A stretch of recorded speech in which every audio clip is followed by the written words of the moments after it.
Welcome to the Wow Effect. This is where 6 and 7 figure women share the raw, unfiltered stories of how they built their empires. I'm your host, Mallory Steele.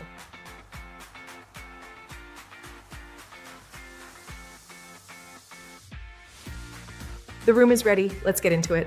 Okay, Gillian, welcome to the Wow Effect podcast. I'm so excited that you could join me today, and really cool that we can actually do this from different parts of the world too. So really excited for that.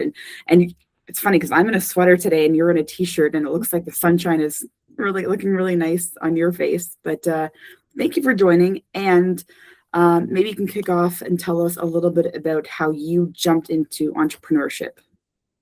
Yeah, so my company is Moose Munchies Candy Co. Just merching the rep here. I love it. I started the candy company kind of on a fluke.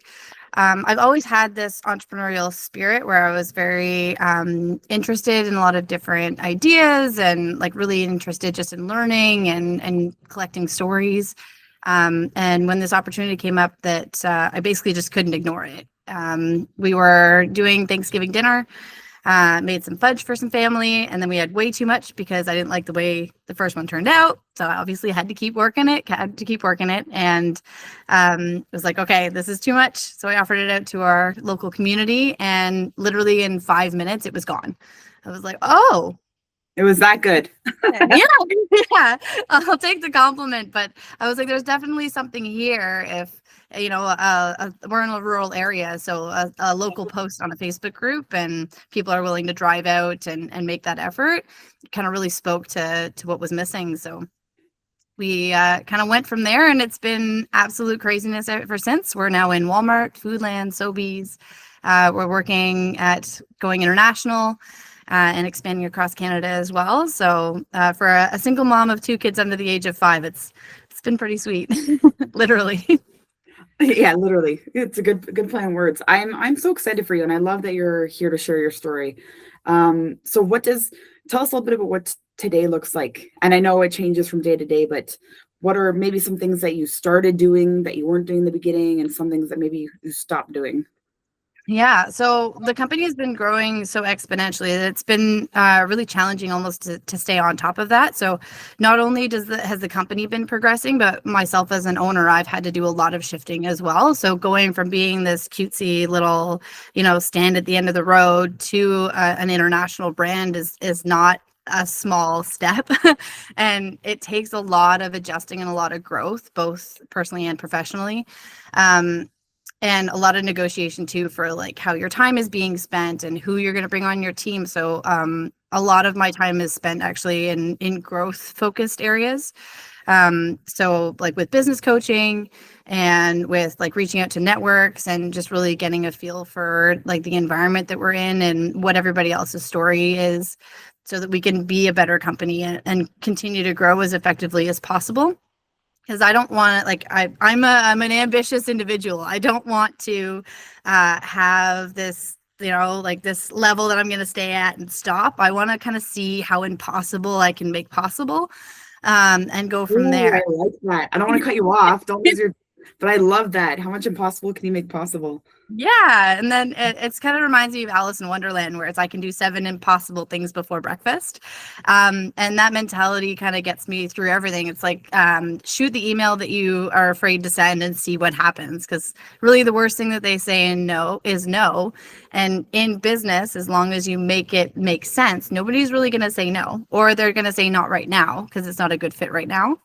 And you have to make that same adjustment yourself, where it's like, I don't fit with this client that's trying to work with me, and that's okay. Like, I can't say yes to everybody. My time is valuable and important, and my team's time is valuable and important, and the client's time is valuable and important. So we all need to figure out how this works together so that we get the most value out of it for everybody. Some people can get stuck in a lot of those things you just mentioned. Were you always that way, or did you have to learn some things along the way to be able to be that person? Or like you just spewed that out like pretty quickly, like it was easy, but that's not easy for a lot of people. Yeah, it's not. And it took it's a lot of like reflecting and a lot of figuring things out, where it's who do I want to work with, and who do I want to be at the end of the day, and what do I want to what does my success look like, is a lot of the questions that we ask. We have that like sporadic, crazy moment of momentum at the beginning of the day. And at the end of the day, we look back and we're like, okay, like what just happened? Is this actually what we want? Like, you need to have reflection on both sides where it's, yeah, I'm making progress to what I want to do, but does it really fit? Like, and in one of my business coaching sessions, it's a really big focus is fit. And it's not just fit with like you as a person, it's with you as your company, it's with you as your team, like all of these areas of fit that have to work together in order to have like get rid of as much toxicity as you can in your work environment and in your growth, and make sure that everything's just kind of that streamlined, efficient and like still being genuine, like being you. Like you can't lose yourself in all this blurry craziness, because like the bureaucracy and the financials and the stuff, like the legal side of it, all that kind of stuff can make you feel so cut and dry and almost cold. And you don't want your company to be that. Nobody gets into entrepreneurship because they don't care. Everybody gets into entrepreneurship because they have a dream and a goal that we're working towards that came from our heart and our vision.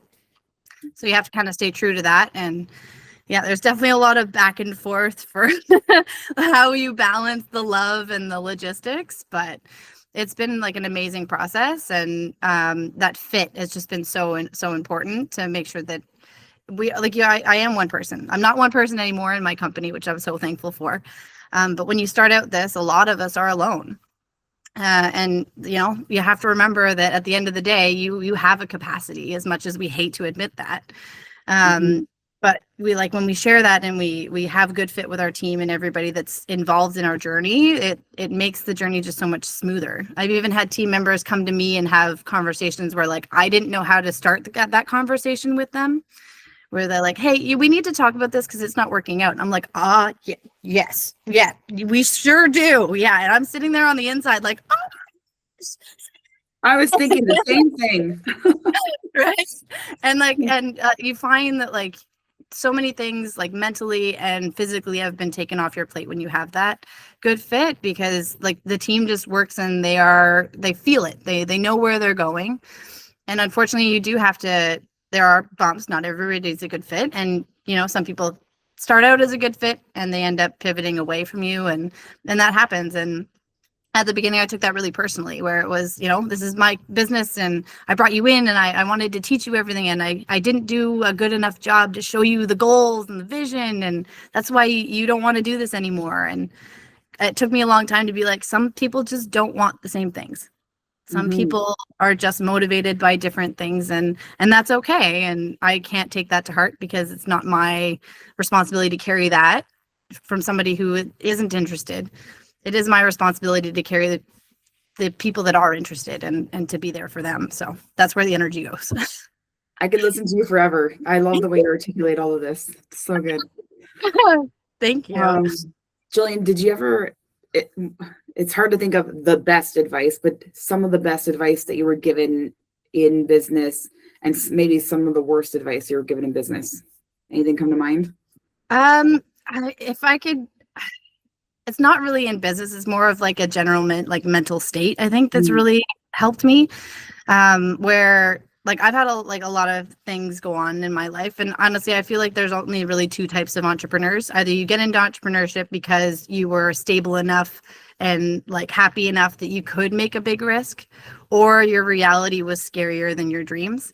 So, and like it's unfortunate that that's the only two that really kind of push you into the beyond. But so while I was going this, yes, exactly, yeah. And so one of the things that's kind of my nerd side showing is that a Lord of the Rings quote. It's where Frodo and like Gandalf are sitting down in the first movie, and they're like, Frodo's like, I wish this ring had never come to me. And like in business, like you sit there and you're like, sometimes like I don't know like what I'm doing. I am like drowning and I can't I wish that I had never had this idea. It would be so much easier to go out and get a job. And it'll always be there, which is kind of cool that, you can always find somebody another job, but you can't always follow your dreams. So do that first. But Gandalf's response has always been like something that's really stuck with me. It's like, so do a lot of people that go through this, but you just have to decide what to do with your time. And every day I choose to do more with my time, be a better business person, be a better mom. And it sucks sometimes, but every small step, every better day is just like a closer step to dreams coming true. And I'm going to do that. And I'm crying now because that's just how much I love that. But it's just so true is that, yeah, it's going to suck. Life sucks sometimes. Sometimes it's amazing. And you still have to make the next right choice in order to keep it going. And not only for yourself, but for everybody that you promised that your dreams were going to come true to. So keep at it, man. There's so much to unpack in there, but I'm thinking decision fatigue. Yes, There's for sure. Just, when you were sharing, there's great days and bad days, and it doesn't really matter at the end of the day. We still have to make a decision, and the best right decision. So have you come up with any tools on how you've been able to still make the right best decision in that moment, even if you're dealing with decision fatigue or a really shitty day? Or Yeah, it's one thing at a time. And it's start with the thing that's bothering you the most. There's this rule kind of in home organization where it's, if you put it off for 6 months, something that would have taken you 13 minutes, was it really worth the 6 months? So is it really worth the stress, or should I just actively go out of my way to see what this problem is and deal with it up front? Because there are always going to be distractions. There's always going to be things that are going to come in through the woodwork that are going to pull you away from what's really important. Figuring out what is important is also a really hard task. And then doing the important things is also really hard. So if you, every entrepreneur, every person that's going to listen to this, everybody that everybody that I've come into contact with, we can do hard things. And we have to remember that in hard moments, that you are capable of doing this. And if you aren't, you are capable of asking for help. That sucks. That is the hardest thing to do, is that if you decide that, you know what, this is actually out of my scope, I'm going to need to ask for help. And over the last year, I think that's kind of been where I've sat, and my company has grown 4 times because I've asked for help. And people have been so accepting and so positive, giving help. They're so excited to be a part of this and to offer their expertise and to be the person they want to be in my world. And I think that's just so beautiful. It's not really asking for help. It's giving somebody an opportunity to also shine on your journey. And I think that's really important. I think it's really cool when you open up to those things, what actually comes your way, like what you receive. Sometimes it's things you wouldn't even think about. It's just outside your scope, like you said, out of your scope. So the solution is outside of your scope too. So very specifically, recently we brought on an accounting and bookkeeping team and expanded it. And before I was like, oh yeah, everything's good, it's all done, and we've got our tools and everything looks great. And then they got in there and they're like, we need to. You've not done some things here. We got to go back to square one, actually. And I'm like, oh, well, okay. All of my perfect accounting and everything like that is incorrect. Good. Thank you. I appreciate that. So it's even things like that where you're like, I thought that I had a handle on it and I was just going to bring somebody in just to check it. And they're like, no, you have to fix some major problems here that need to be fixed now. And it's better to do that today than having to deal with it when you have somebody trying to buy your company, or you want to grow exponentially and you can't find the funding to support you, even though you know that you can do it, and all that kind of stuff. So if you bring on all these people ahead of time to get all those ducks and pieces in a line, then you can answer bigger questions faster. And I think that's the impressive part. That's where conversations really pivot when you're trying to scale your company, where it's okay, you've gone out and you've done the hard work and nobody sees it, and that sucks. But they see it when you step into that room and you're like, hey, actually, this is my margin. This is where I'm going. These are my distribution partners, and we can get it to you in this time frame. Take it or leave it. And they're like, okay. We can summarize 20 years of hard work in one sentence. Yeah. Right? Yeah. And it's the 30-second elevator pitch that everybody talks about. And really all you're doing is saying, I've worked really stinking hard for this. This is what you need to know, that we're going to move this forward. If you don't want to be a part of that, that's your choice, but we're going to do it anyway. That's your promise and your commitment, is that I'm going to grow and scale and do these wonderful, beautiful things that I've dreamt of doing, that are stuck in my head, that I cannot get out, that must be physically present for other people to see. And I'm gonna do that. If you want to join, that's great. I would love for you to join. If you don't want to join, then you can watch. It's gonna be a great show. Yeah, you can guarantee that for sure. Gillian, we talk a lot about our wins and our learning, right? There's no winning and losing, it's winning and learning. Yep. Do you celebrate along the way as you're winning? Do you ever stop and celebrate? I actually get in trouble for this a lot. People tell me that I don't celebrate enough. I think something that I struggle with is that I see it, like I see the end goal, and then I forget about the little wins in between. And you see the 10 more goals before you even hit that first one. Yeah, and in my head, I'm like that's great that we did it, but it should have been done 3 months ago. And like we got to figure that out to make it happen on time, and blah blah is kind of where you get stuck, and that's fine. But then like when you close your computer and you shut off your phone and all that kind of stuff, you kind of have to have the little like jump, kick your ankles together to be like, like we actually did this. Like my business started at the end of a rural driveway. Yeah. You can walk into major retailers and pick it up off a shelf. Like most people don't get there. And like that's insane. And we got there very quickly. I'm so incredibly grateful to everybody that's been that's been able to help us and that we've helped. And it's just such a wonderful thing all over. And it fills me up so much that it pushes me to keep going. So yeah, just sitting there feeling full, I think is maybe uncomfortable for me, because I know that we can do more and I know we're going to do more. So I push for that. I'm like, but wait, like 5 more minutes, you're going to love it. And like all that. And, it's really been a personal struggle to step back and be like, we're just going to sit here for 5 minutes, or we're just going to enjoy this. And yeah, and that's okay. And like, even like on my personal side too, just be like, you know what, like, even if I mess something up, like, you know what, I'm a person. This is a conversation I have with my kids too. Like they're 2 and 4. It's like, okay, like you need to remember that mom's a person. I need 5 minutes. I'm going to go to the bathroom by myself. Like those are my little wins. That's a win. Yeah, for sure. Right. And then, yeah, same thing in business where it's like, okay, I'm going to take this 5 seconds, or we're going to take the team out to lunch and we're just going to have fun together. Or we're going to have everybody come out and do like a women empowering session and make everybody feel super crazy strong and all that, because they've done some incredible things.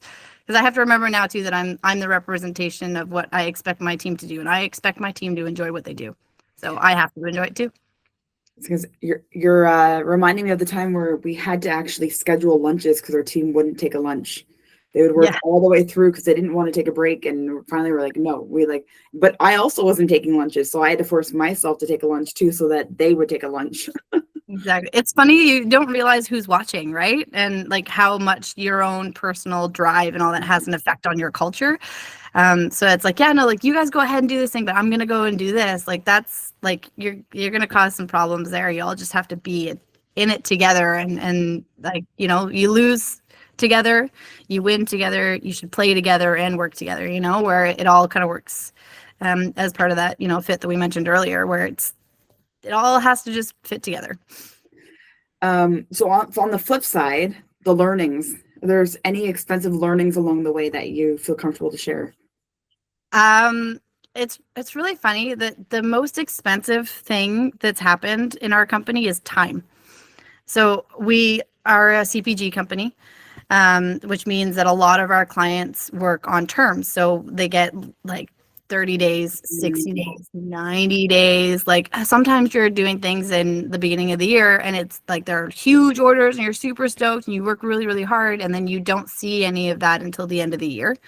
And proper planning for that has been like really, really crucial to make sure that we can continue, honestly. Yeah. Because you're putting out all this stuff first, and then you're basically sitting there for half a year hoping that these people follow through, or that there's not an issue that you have to go back and redo and compensate for, and to keep relationships alive. And that's really, really hard. Like a lot of companies, if you're going to hire a service or all that, it's all done immediately. You get like that cash rolling in right away. And I think a lot of CPG companies are sitting there for like the 15 to 20 days with their fingers crossed, hoping that people pay on time. And usually they don't. Usually when somebody says it's 30 days, it's 45 days, which is unfortunate. So And I feel like too, we get pinched on both sides where, we have people like, in order to have bigger clients and to work in business, you need to be able to make other people money too. So you have to leave space for them. And then, as a food-based business, groceries are expensive. Ingredients are expensive. I feel every day for farmers and all that as well. Like they just like, these are necessities that everybody needs, but you can't price yourself out of people being able to enjoy it. And like it's a necessity, right? So that finding that balance between being able to grow and scale and cover everything while being still like financially responsible with the proper planning and forecasting is like, it's like walking the craziest tightrope I think I've ever had to. So it's that learning has been crucial. Like it wasn't just like figure like plot your numbers down on a spreadsheet and everything will be fine. It's like, no, like you need to forecast out for a year so that you know that when your like taxes come due, because it's tax season, that everything is there. And like, that's not something you have to worry about, because half of your clients, like you have a ton of money coming, but it's not here. This is total imaginary, even though you've done all the work for it. And that's been really difficult. And the more you can get to cash king in hand, the better. And the more visibility you have. So like if anybody on here doesn't have like their cash flow all set up, I highly recommend you sit down and you do that, and you don't be afraid to do it. That's another hard thing I think that really you have to push past, is that financially it can be a hard topic. It can be something that people really don't want to talk about personally, so they take that into the professional. And when you're running a business, you have to remember that it's not your money, it's the corporation's money, and you need to manage it appropriately so that it becomes your money and your team's money and all that down the road, right? So having those forecasts and using them appropriately is honestly one of the biggest keys to, I think, the only like pillar really to success, is making sure that you have full visibility on where your money is coming and going from. And I do mine weekly. You don't have to get that crazy. You can do it monthly, you can do it quarterly, but like really, really dial into it and don't be afraid of it. Do it regularly, make it your best friend.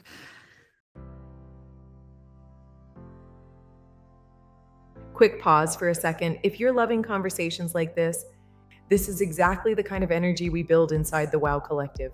It's a community of women growing serious businesses and doing it together.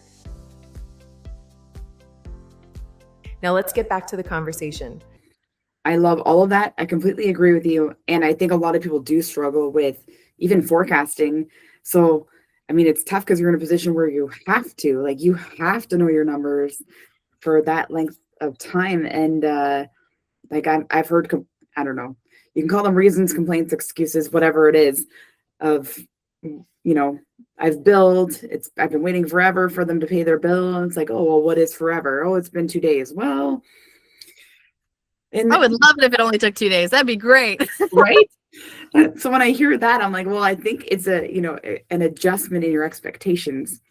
Mm-hmm, so if you're sure. expecting 2 days, I'm pretty sure your client's expecting at least 30 to 45, which is more of your reality. And that's on the shorter end of your reality. So I don't want to say luckily for you, because it's not luckily for you, but you've been smart to forecast and plan all those numbers so that not only do you survive, you can actually build a company where most people don't have those parameters. They don't have to work within that. And so then they take for granted the lack of forecasting. So I love it. I'm the numbers person, so I love hearing all that. Amazing. Really vibing. I love it. yeah, nerding out. I think it makes a really big difference too for like price setting and all that too. Like if you don't have visibility on your numbers, then like one day you turn around and you're like, why am I out of business? It's like, well, because you should have been charging like 5% more, 2% more can make like all the difference in the world. For like, you may not realize it, like, especially for us, because like our costs fluctuate because we're a food company, like ingredient cost fluctuates, shipping cost fluctuates, all that kind of stuff. And when you need to take that almost into account on like a batch basis, where it's like, okay, the last batch we didn't make us any money, but this batch we're going to make a little bit of money, and like we got to keep an eye on that to make sure that we're sourcing properly. And and all that to make sure it continues. Like the majority of people are likely undercharging. And then when they get to scale, they realize that they can't do it because they have to build in all of this extra protection for business to happen. Which is unfortunate because there are so many incredible products out there. I love being in the food industry because people share. So I get to experience a lot of these products that nobody else does. And I really hope like that everybody gets to the point where everybody gets to enjoy it. But the reality of it is that if you don't protect your bottom line and you don't have visibility on your financials, that it's just not going to work out, unfortunately. Yeah. Share a little bit about that, Gillian. In the food industry, what does that mean? Like, where do you stay on top of trends or innovation? Or like, I know we talked briefly earlier about there may be a conference coming up in the Netherlands, but like, tell me a little bit about that world. Yeah, it's awesome. You don't go hungry. I love it. Everybody, most of these businesses were started around a family table, right? And they're coming in, they're welcoming people into their homes to taste test and to evaluate and to say what they like, and everybody brings that passion and that joy and that family moment into their companies. And honestly, I think it's one of the best industries to be in for that. I'm very biased, of course. But to have that, it's almost like, you're walking around a conference and like your grandma is 3 booths down and your uncle Timmy is over on the other side, and you get to know people, you get to know their families, you get to know their stories, and you literally physically get to enjoy their passion. And I think that's just wonderful. And like, you'll go to some of these conferences and you'll get to taste test all of these amazing foods. So you walk out super full, and then you're expected to go out to lunch with somebody. You're like, I can't do it. I gotta cut it off somewhere. But yeah, it's pretty similar, I think, to standardized throughout most industries, where you meet people. You have LinkedIn, you have small community groups, you have accelerator programs, you have like the WOW community and everything as well. Like, you really have to get engaged and involved. And again, shooting those scary emails where you're like, hey, like, I'd love to connect with this person. Shoot them a message, be like, hey, saw you were doing this, thought it was pretty cool. Do you want to, meet up sometime, or what are you up to this year? And all that. And you just kind of eventually build these relationships where your community becomes part of the industry, which is amazing. And then it is just like going to a family dinner when you go to these conferences, where it's like, oh yeah, like, we're all just going to hang out and, see everybody, and it'll be great. And I think that's really important too, where it kind of almost pivots us away from business, which is kind of funny because we're there to grow business. But it turns out like our booths into more of an experience. It turns our conversations into more of a connection than a sales pitch. And I think that's where the power is. That's where the juice really is in all the businesses, because people are fatigued in general. I think that a lot of people are just like, their bandwidth is stretched. We're being asked too much for us to do. Like, technology is advanced very amazingly and we can do way more in a day, but it doesn't necessarily mean that we should. So drawing everybody back into that human side of it and that emotional side of it and that connection side of it is just like invaluable. You got to reach out. You're making me hungry and you're inspiring me to want to get into the food industry. It's wonderful. I absolutely love it. Okay. How did you go from the driveway to Walmart? Oh boy. Honestly, that straight into Walmart is actually a lot of emails that I was just like, let's just see what happens. I'm one of these people where I'm like, I'm gonna shoot for the stars and I'll land somewhere, in the middle. Yeah.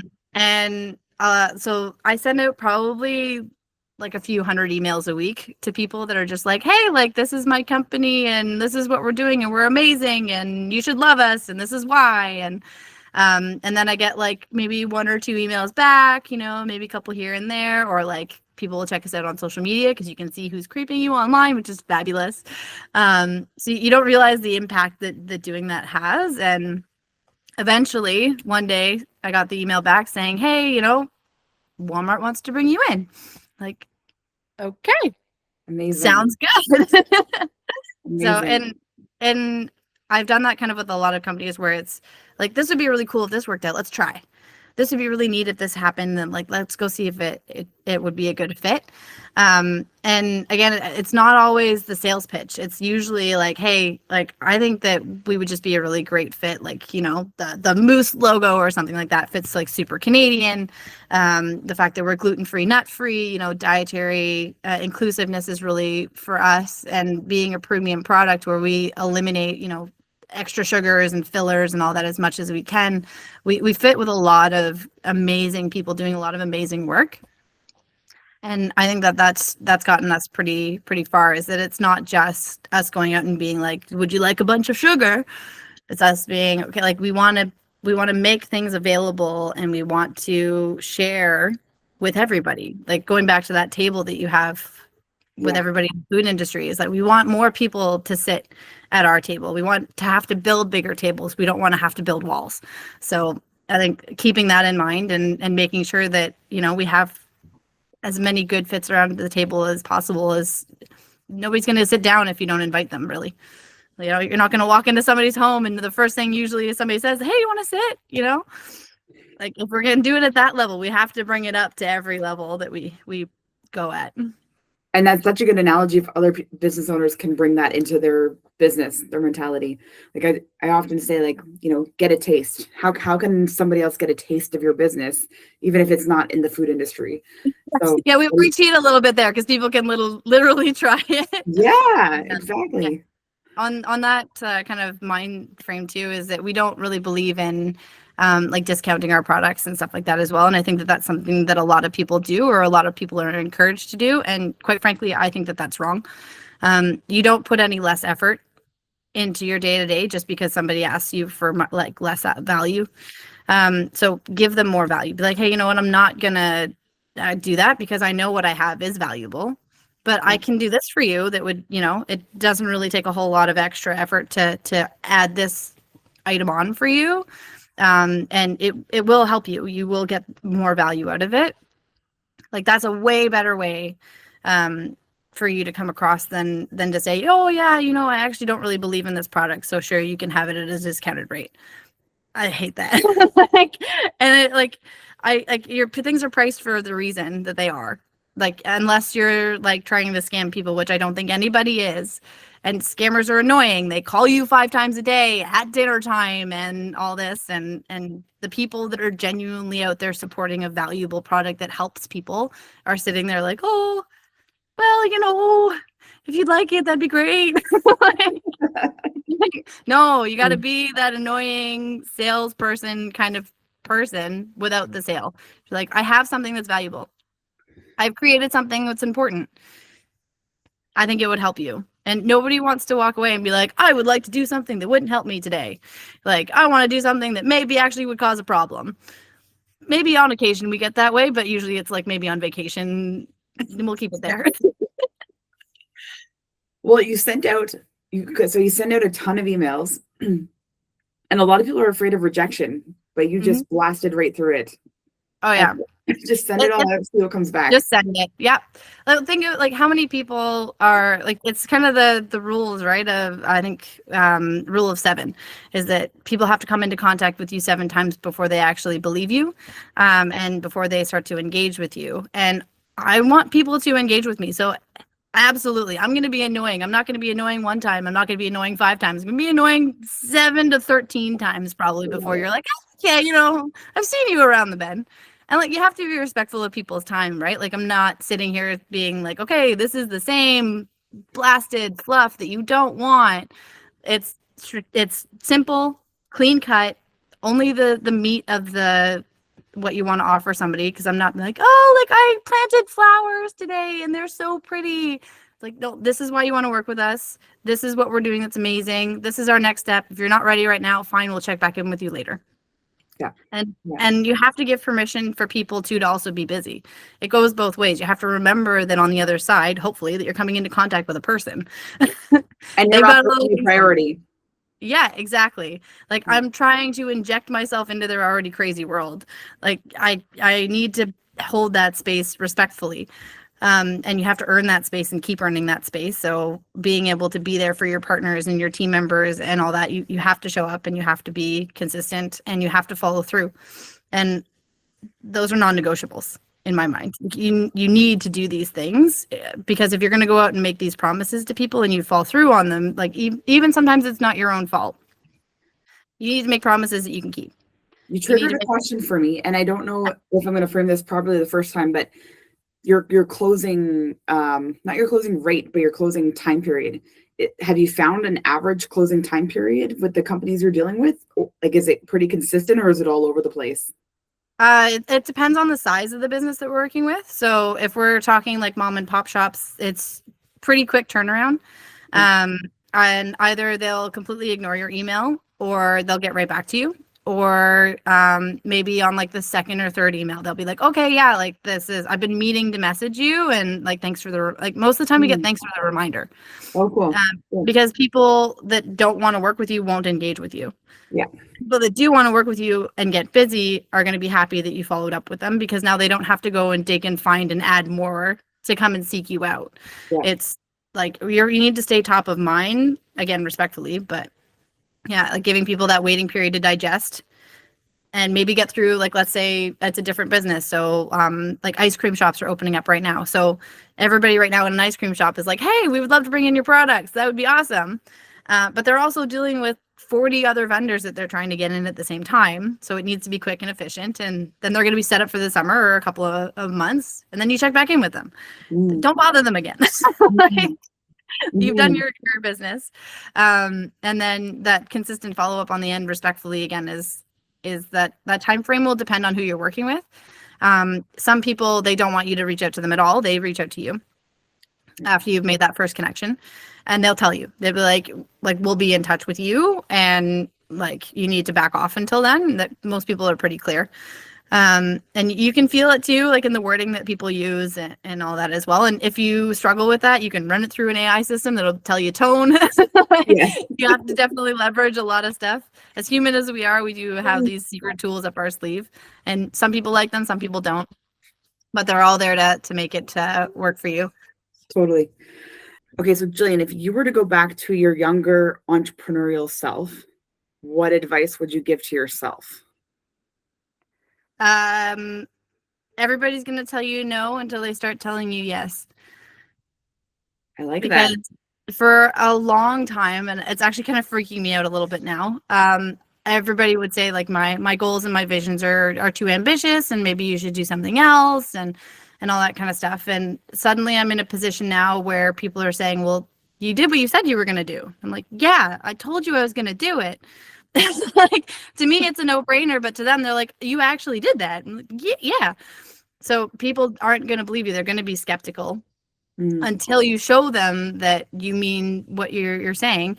And, you know, like the same thing before, like you can get on the train or you can watch. That's your choice. Most people are going to want to jump on the train when you start showing them that you're actually serious and that you have traction. And now I'm in a position where most people are saying, like, of course you're going to do that. Like, you're this crazy person that does these things. Like, you said you're going to do it, and now I'm just kind of waiting for it to happen, which is a very odd position for me to be in as somebody who historically is just like, nah, everybody's just going to say no anyway. Let's just do it. You know? So now having the support and this traction is like, it's odd. It's been an adjustment period, and it almost feels very awkward and a little bit unstable personally, where it's the same thing. It's just people are more welcome to it. To me, I'm hearing integrity. And that line, right? People of integrity expect to be believed, and when they're not, they let time prove them right. So you've let time prove yourself right. Now people see that you follow through on everything that you commit to. So they're going to be on your next thing, and your next thing, your next thing, because you're so ambitious. You're going to have all the things, which actually guides me to the next part, which is, what are you excited about next? What's next in your world? Right now, we are launching our YouTube channel and our kind of behind the scenes channel to bring everybody into our company, because we are all about inclusion. We are all about transparency. And this has been the craziest ride I've ever been on. And like, if nobody watches this, I want to look back and be like, do you see what I did? That's like 20 minutes after breakfast. That's wild. like for my own personal, like maybe that's my celebration that I've been holding off on giving myself. But it's been really amazing to share the journey with everybody and to be able to look back and see where we're going to be in a couple of years and watch it again and look at the comments and be like, oh, that was a terrible idea. She's like, no, you shouldn't do that one. Or look at it and be like, this was amazing. Like, I'm so glad we did this. Or, oh, I miss that person. We should get in touch with them again, and just have this living documentation of where we are and where we started and everything that we're going to be able to accomplish over time. It's going to be an incredible journey, and I'm so excited for it. I love that. I'm excited for it to come out. I will definitely subscribe to your channel. Yeah, it's all under Moose Munchies, so you can find us on every social media platform. Okay, awesome. We will follow you. Gillian, thank you so much for joining me today. It was a pleasure, and we could keep going. It's been so good. But thank you. I appreciate it. Thank you so much. You're doing a wonderful job. I'm so happy to be part of it. Oh, thank you.